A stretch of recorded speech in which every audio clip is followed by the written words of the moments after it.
wata rana aka datsa ofishin yanar sashen fikira na sojoji. An samu babban farmakin yana. Zakakurai da yawa sun yi ta aiki a kai. Amma sam suka gagara dakatar da datse kundin da ake ta kai. Hakan ya sa Malam Das ya tuno ni daga nan shine ya kira ni. Wayyo wannan da bai yi kama.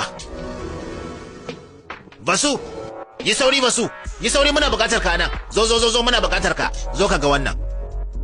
Duba ka ga. Dole mu dakatar da shi. Ka kare zubin lambobin da sauri maza.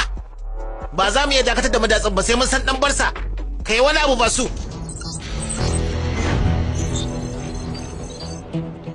Wayo jama'a an keta ganuwar mu ta biyar. Me? Wayyo Allah, za mu rasa duka kundin Basu, kai wani abu mana.